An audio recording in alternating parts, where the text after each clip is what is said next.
हमारे बिहार सूबे में चुनाव है। इलेक्शन को लोकतंत्र का त्योहार कहा जाता है। अब समय आ गया है जब सारी पॉलिटिकल पार्टीज अपना विचारधारा, मैनिफेस्टो और आश्वासन लोगों से साझा कर रहे हैं और जोरदार पॉलिटिकल रैलीज कर रहे हैं।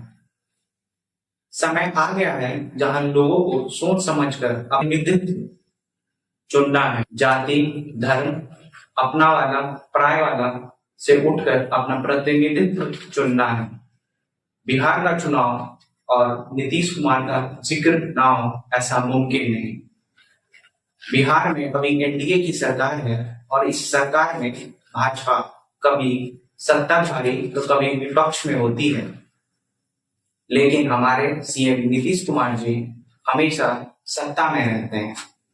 माननीय नीतीश कुमार जी के नेतृत्व में बिहार में बदलाव आया है, पर सवाल ये है कि क्या ये बदलाव इतना अधिक है कि हमारा प्रदेश अग्रिम प्रदेश में आए। नीतीश कुमार की पहचान सुशासन बाबू के रूप में की जाती है। उन्होंने कभी भी परिवारवाद की राजनीति नहीं की।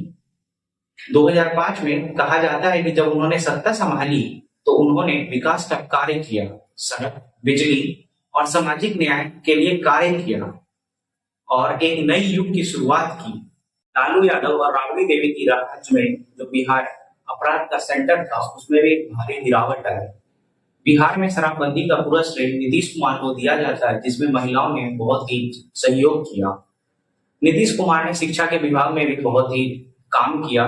नीतीश की सरकार ने हर जिलों में पॉलिटेक्निक कॉलेज, डिग्री कॉलेज और इंजीनियरिंग कॉलेज खुलवाया, जिससे कि शिक्षा में निवेश हुआ। कई जिलों में मेडिकल कॉलेज और कई बाकी जिलों में अभी मेडिकल कॉलेज खुलने के लिए कार्य प्रगति पर है।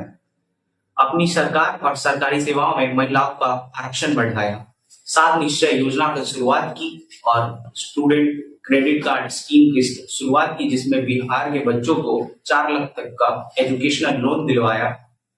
कई स्कॉलरशिप योजना स्टार्ट करवाई, जैसे कि पोस्ट मेट्रिकुलेट स्कॉलरशिप, जैसे कि पीएमएस। हर वर्ग के बच्चों के लिए ये योजना है। मुख्यमंत्री बालक बालिका प्रोत्साहन योजना, सीसीबी स्कॉलरशिप योजना, सीएम मेगा वृद्धि योजना।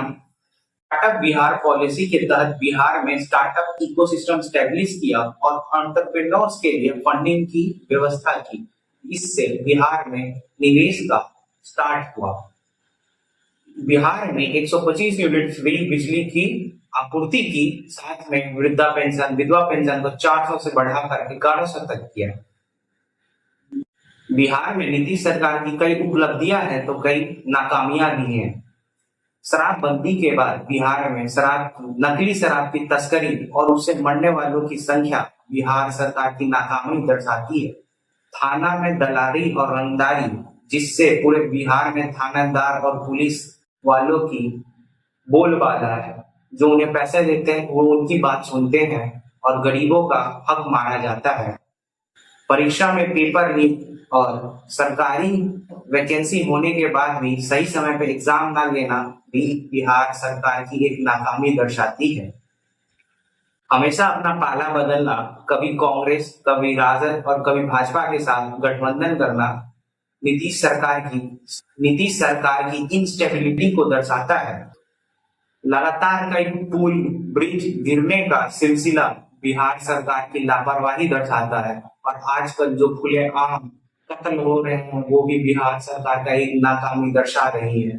Now some question that arise in my mind, that why the Vridha pension suddenly increased from 400 to 1100 just before the election. Why 125 units free just before the elections? Is there any great leader in JDU more than Nitish Kumar? Rajiv Ranjan, क्या नीतीश कुमार की स्वास्थ्य और उम्र भी एक समस्या है बिहार को आगे चलाने के लिए? समझना है क्या कि फिर से जनता नीतीश जी को अपना वोट प्यार देगी? क्या नीतीश जी फिर से सत्ता में आएंगे? इस बार वोट पार्टी के नाम पे नहीं, अपनी सोच पे दीजिए। मैं ये नहीं बोल रहा कि आप जेडीयू को वोट दीजिए, बीजेपी को दीजिए, कांग्रेस को दीजिए, राजद को दीजिए या फिर लेफ्ट पार्टीज को दीजिए। वोट इसे दीजिए जिससे कि आपके प्रगति हो। ऐसा प्रतिनिधित्व चुनिए जो आपका, आपके गांव का, आपके समाज का भला करे। ना कि नेताजी खुद का पेट भरे और जेब गरम करे। वोट आपका, फैसला आपका। जय हिंद, जय बिहार। जय बिहार।